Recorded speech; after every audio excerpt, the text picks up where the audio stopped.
L'autre moitié de la boucle serait de créer une continuité végétale, un alignement d'arbres avec un langage qui rappelle la Charente, afin de redonner une place plus importante aux piétons plutôt qu'à la voiture, qui est très présente de nos jours.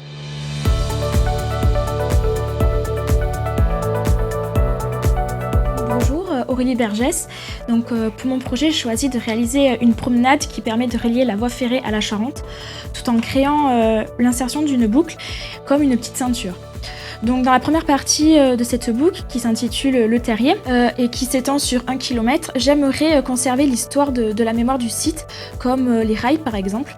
tout en y travaillant les accroches et les portes des entrées avec le rapport à la rue et les connexions interquartiers. Je prévois de réaliser différentes séquences avec un renforcement végétal pour créer une végétation plus ou moins dense dans la continuité de la végétation de friche qui serait porteur de biodiversité comme un parc linéaire. Et en continuant dans cette promenade qui nous mènerait petit à petit à un belvédère, créant une fenêtre sur la Charente. L'autre moitié de la boucle serait de créer une continuité végétale, un alignement d'arbres avec un langage qui rappelle la Charente, afin de redonner une place plus importante aux piétons plutôt qu'à la voiture, qui est très présente de nos jours.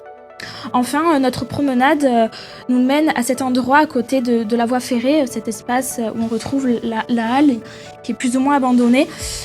où je viens créer un lieu de rencontre, un parc avec des bandes de prairies fauchées et d'autres non, rappelant la friche et permettant la circulation aux usagers et pourquoi pas d'improviser ces espaces-là pour de futurs événements en plein air,